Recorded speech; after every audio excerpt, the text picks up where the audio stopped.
अजब रमा राघवची जोडी. वहिनी आई सॉरी म्हणजे वहिनी तुम्हाला चक्कर येते का? हा तुम्हाला पाणी हवंय? नाही नाही ठीक आहे मी नाही तुम्हाला थोडं चक्कर आल्यासारखी वाटते. अगं मला काही झालं नाहीये मी ठीक आहे पण असं का विचारलंस मला? ते तुम्ही जेव्हा चालत येत होता तेव्हा तुम्ही डोक्याला हात लावला होता ना मला असं वाटलं की तुम्हाला चक्कर येते. तुम्ही ओके आहात ना? तुम्हाला डॉक्टरकडे जायचंय का? नाही नाही अजिबात नाही मी बरी आहे. पूजा खरंच तुझा चेहरा उतरल्यासारखा वाटतोय आणि अगं हल्ली तू खूप थकल्यासारखीही वाटतेस. बहिणी आज तुम्ही काही कामं करायची आज तुमची सगळी सकाळची कामं मी करते. ओके? तू वेडीस का? तुला ऑफिसला जायचंय ना? हो पण तसंही ऑफिसला थोडा आज उशिराच जायचंय ना मग तुमची सगळी कामं मी करेन. तुम्ही नका काळजी करू. आज तुम्ही कुठल्याही कामाला हात लावायचा नाही म्हणजे नाही तर ओरडे ना मी तुम्हाला.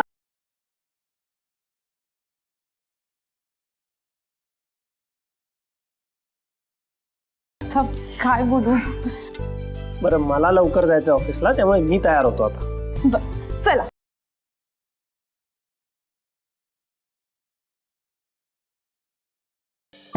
आजी असं रमाला बरा उत्साह आलाय ग कामाचा. सगळं नाटक आहे नाटक. मला तर वाटतं हे सगळं करण्यामागे तिचा काहीतरी स्वार्थ आहे. हॅलो हा मॅडम नमस्कार. कुठे आहात? घरीच आहे. तुम्ही मला तिकडचे अपडेट्स देत राहणार होतात सतत आणि त्याचे व्यवस्थित पैसे घेताय.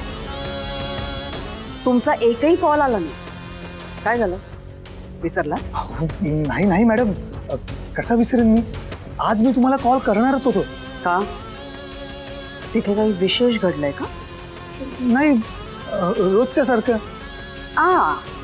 म्हणजे रोजच्या सारखंच तुमची बायको आई बहीण माझ्या रमाचा छळ करतायत असंच ना? नाही हो अगदी छळ छळ नाही हो करत.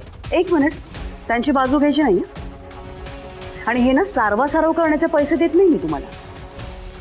रमा तिथे कुठल्या सिच्युएशन मध्ये ते मला कळावं म्हणून देते पैसे. हा तसं रमा मॅडमशी फारसं कोणी बरं वागत नाहीये घरी. म्हणजे आत्ताही त्यांच्याकडून घरातली कामं करून घेत आहेत. व्हॉट? घरातली कामं माझ्या मुलीकडून? How dare you all. Madam मी आहे ना. हा तुम्ही काळजी करू नका. मी दरवेळेस रमा मॅडमची बाजू घेत असतो.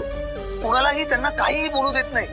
माझ्या बायकोची तर मी चांगलीच कान उघडणी केली आहे. ती अगदी चिडीचूप असते. तुम्ही काळजी करू नका.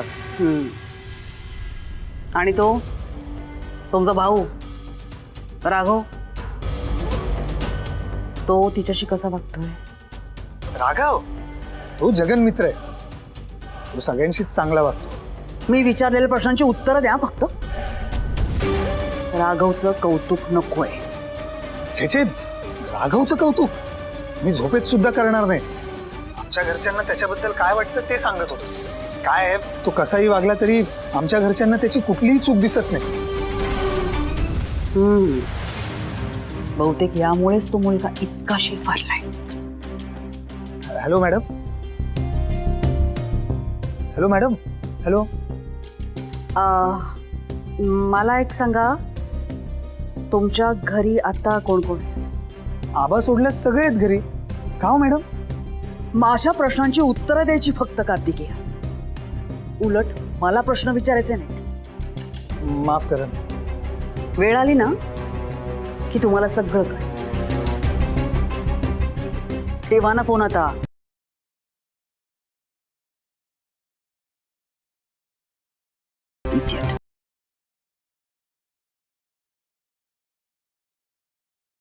काय हे मंदार तुझं अजून कामच चालू आहे? अरे आपल्याला जायचंय लावण्याच्या घरी. चल ना आटप ना उशीर होईल रे प्लीज. मानसी जरा 1 मिनिट थांबा. माझा हा ईमेल एवढा पुरा होऊ दे लगेच जाऊया. उशीर होईल मंदार प्लीज लवकर. तसंही लावण्याच्याच घरी जायचंय ना. कुठे पार्टीला किंवा लग्नाला जायचंय का तो वेळ पाळायला? बस बस जरा माझा ईमेल झाला की लगेच निघू. हो हो मंदार पण शुभ कार्यासाठी जातोय ना. आणि हे बघ, ऐक माझं, लावण्याला ना यातलं काहीही माहिती नाहीये की आपण आपल्या गुरुजींशी भेटून रमा आणि वरुणच्या साखरपुड्याचा मुहूर्त काढलाय. तिच्यासाठी ना मस्त सरप्राईज असणार आहे. हो, हे तर माझ्यासाठी सुद्धा सरप्राईज आहे. माझा आणि रमाचा साखरपुडा, हे मॉम डॅडच्या डोक्यात कुठून आलं? ओ नो, या दोघांना वाटतंय मी रमाच्या प्रेमात पडलोय. हा साखरपुडा थांबवायलाच पाहिजे.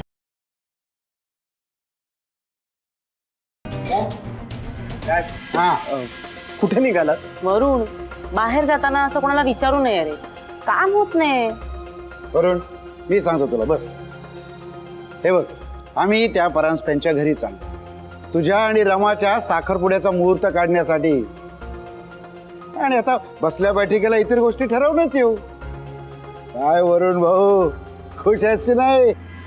मी आता यांना कसं सांगू की मी रमाच्या नाही वेगळ्याच मुलीच्या प्रेमात पडलो. तिला आता रमाची हेल्प घेऊन शोधायलाच पाहिजे. वरुण, काय झालं? कसला विचार करतोयस? तुला आनंद नाही झाला का? झाला ना, झाला. पण मी काय म्हणतो, इतकी घाई करायची काय गरज आहे ना. मी अजून रमाशी नीट बोललोही नाहीये. मला अजून थोडा वेळ द्या ना. हा, आज नका ना जाऊ तिकडे. अरे, आणखी किती वेळ घ्यायचा? 1 वीक, फक्त 1 वीक. आय प्रॉमिस, 1 वीक मध्ये मी सगळं क्लिअर करेन. ओके, पण हे बघ वरुण, गिरीशच्या मनात रमाच्या लग्नाचे विचार यायला लागले असतीलच. अरे, त्यांनी दुसऱ्या कोणाशी तरी ठरवून टाकलं तर? तसं झालं तर मस्तच होईल. काय? काही नाही, मी काय म्हणतो, असं काही होणार नाही. यू डोंट वरी. मला फक्त 7 दिवस दे. मी 7 दिवसात तुम्हाला क्लिअर करेन की माझ्या आणि रमाच्या मनात एक्झॅक्टली काय येते. नक्की? नक्की. I promise. Look at the dirt.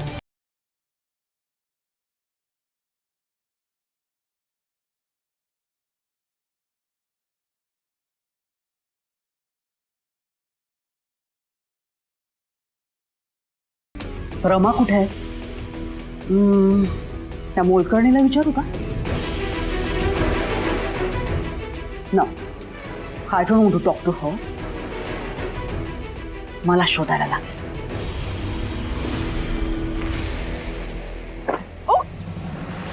You dirty woman! मूर्ख, बेअक्कल, अक्कल.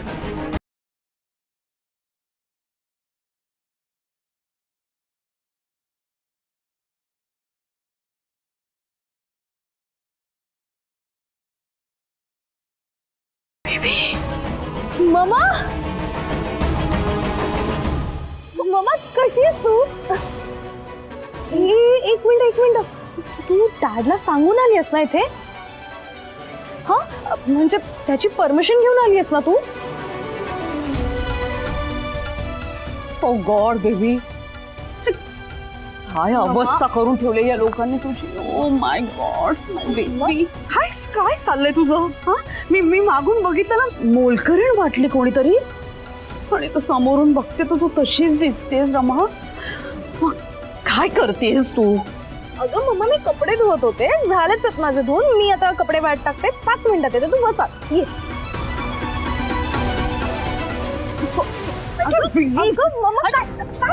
काय चाललंय हे? किती सहजपणे असं बोलतेस, हे सगळं करतेस. ही असली कामं तू रोज करतेस. हो अगं मम्मा, रोजच करते मी ही कामं.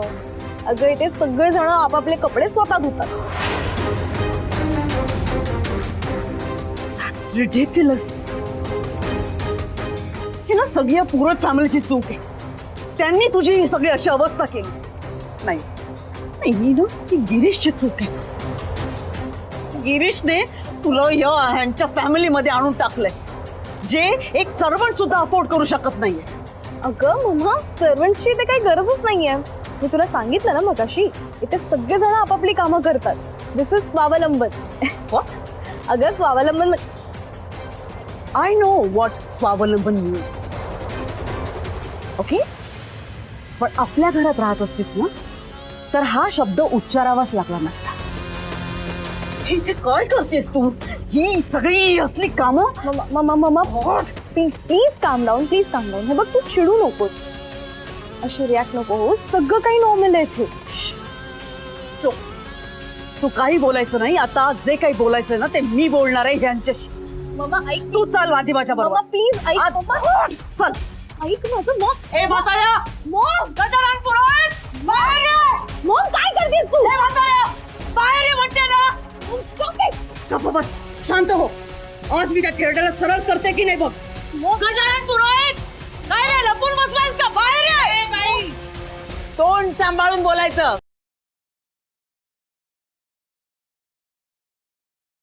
न विचारता आमच्या घरी येतेस आणि आरडाओरडा कसा करतेस? गजानन घरात नाहीये. जे काय बोलायचं ते आमच्याशीच बोलायला लागेल. शांतपणे. शांतपणे तुमच्याशी? लायकी तरी आहे का तुमची? लायकी तरी आहे का तुमची तुझ्याशी शांतपणे बोलण्याची?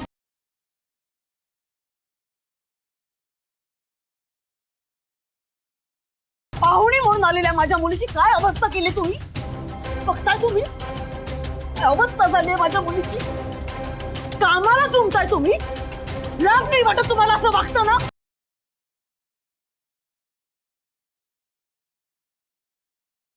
लाज नाही वाटत? Maugham please. हा, आणि तू या घरात पाहुणी नाहीये. तिला या घरात संस्कार शिकण्यासाठी पाठवलंय. तुमच्या मिस्टरांनीच तिला इकडे पाठवलंय आणि आता इथे येऊन अशी आरेरावी काय करताय? एक मिनिट तुम्ही सगळ्या जरा शांत राहता का? रमा मॅडम, काय झालंय? तुमच्या आई एवढ्या चिडचिड का करतायत? ए, हे हिला विचारायच्या ऐवजी ना तुझ्या घरातल्या या बायकांना विचार. संस्कार करतायत म्हणे. अरे नोकर ठेवण्याची ऐपत नाही म्हणून संस्कार करण्याच्या नावाखाली माझ्या मुलीला राबवून घेताय तुम्ही. कामाला लावताय तिला आणि स्वतः आरामात बसल्या तिथे घरात. लाज नाही वाटत? मॉम तसं काही नाहीये, प्लीज ऐकून घे ना. हे बघा लावण्या मॅडम, तुमचा काहीतरी गैरसमज होतोय. आमच्या घरात आम्ही सगळे तितकीच कामं करतो. अहो म्हणून तर काय म्हणून तर? कसला सूड उगवताय तुम्ही? बॅड लक आहे तुझं.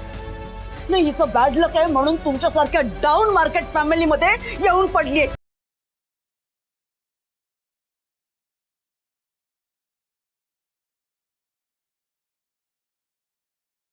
मॉम काय बोलतेस तू?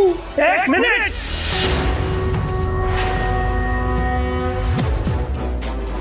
तुम्ही एक वेळ मला काही बोला, मी ऐकून घेईन. पण तुम्ही जर माझ्या कुटुंबाचा अपमान केलात ना तर मी ते खपवून घेणार नाही, सांगून ठेवतोय. काय करणार आहेस तू? हा, काय करशील?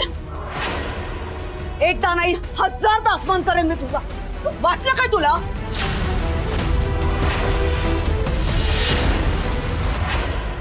मला नीट कळलंय. तुम्ही सगळे मिळून माझ्या मुलीचा छळ करताय. तिला या अख्ख्या घराची भांडी घासायला लावता तुम्ही.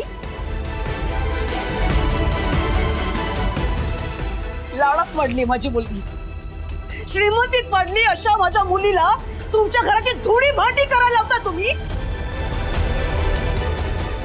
लाज नाही वाटत? अरे ऐकत नाहीये, परवडत नाही तर सांगायचं ना. हा, नोकरासाठी मी दिले असते पैसे. आधी सांगितलं असतात ना तर पैसे दिले असते ना. अरे घे.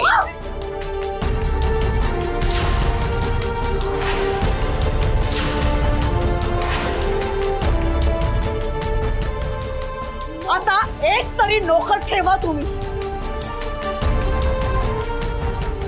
अहो काय करताय तुम्ही? आम्ही तुमचा मान राखतोय म्हणून तुम्ही कशाही वागणार आहात का? पूजा, यांच्याशी बोलण्यात काही अर्थ नाहीये. आपल्याला असं वाटतं की माणसं सुशिक्षित असतील तर सुसंस्कृत पण असतील, पण तसं नसतं. हे दाखवून देतात त्या. खरंय आजची. आपल्या आबा म्हणतात ना की घरात पैसा आला म्हणून माणूस संस्कारी होत नाही. तुम्ही उत्तम उदाहरणात त्याचं. बघतेस ना तू, या माणसाची बाजू घेऊन माझ्याची मांडत होतीस ना आपल्या घरामध्ये. ही माणसं आहेत, बघतेस ना तू. तुझ्या मॉमला काही वाटते ते बोलतायत. तू बघतेस ना हे काय करताय. आम्ही काही तुम्हाला आमंत्रण दिलं नव्हतं की इकडे या आणि आमचं ऐका. श्रुती, तोंडावर आणि आता हे वाढवू नकोस. आई आम्ही नाही, या बाईच वाढवत आहेत. बघा ना, बोलायचं थांबतच नाहीये. हे बघा, मी हात जोडते, पण तुम्ही इथून जा. हवं तर तुमच्या मुलीला सुद्धा इथून घेऊन जा. हे शक्य असतं ना तर केव्हाच घेऊन गेलेस ते माझ्या मुलीला. मी नसतं ठेवलं तुमच्या या खुराण्यामध्ये खितमत. तुम्ही छळ करताय माझ्या मुलीचा. छळ. एकेकाला जेलमध्ये सडवट ठेवणार आहे. पण तुम्ही ना छळ करताय माझ्या मुलीचा. छळ करताय. एकेकाला जेलमध्ये सडवट ठेवणार आहे. नाही, तुम्हाला सगळ्यांना एकेकाला जेलमध्ये सडवून ठेवलं ना तर नावाची लावण्य नाही मी. अहो, तुम्हीच तुमच्या मुलीला इतकं आळशी बनवून ठेवलंय, म्हणून तिला इतक्या साध्या साध्या गोष्टी शिकण्यासाठी दुसऱ्यांच्या घरी राहावं लागतंय. म्हणून एक आई म्हणून तुम्हाला जेलमध्ये टाकलं पाहिजे. तुम्हाला.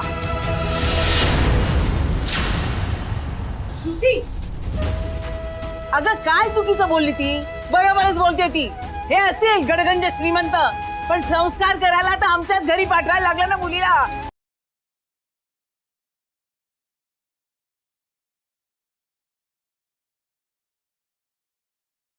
आणि आपल्याकडे येऊन परत आपल्याशीच भांडतायत. खरं सांगू, तुमचा पैसा फक्त शोभेचा आहे हो.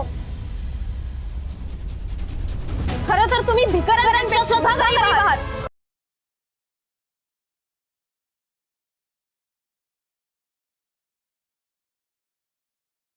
कारण तुमचे विचार खूप खालच्या दर्जाचे.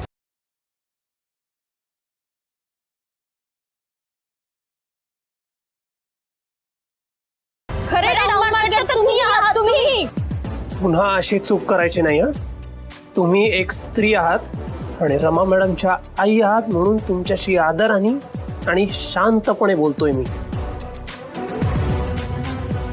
आत्ताच्या आत्ता इथून निघून जा.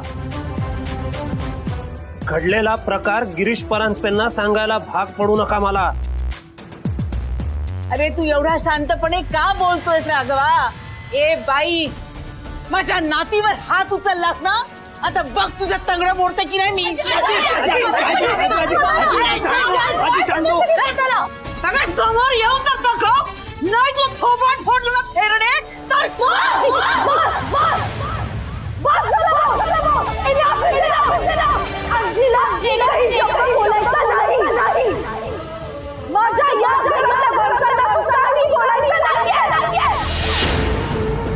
मी तुला मगापासून सांगायचं ट्राय करतेय, इथे येऊन ड्रामा क्रिएट करू नकोस. काय ऐकत नाहीये. प्लीज तू डोक्यातनं हा विचार काढून टाक की मला इथे कोणी छळतंय आणि यांच्याच घरात येऊन ह्यांना असं बोलायचं हे राईट आहे का बाबा. प्लीज बाबा, प्लीज. तू ना तू आत्ता इथून जा. आपण नंतर बोलूया. प्लीज बाबा, प्लीज तू आत्ता इथून जा. आय बेग यू मामा.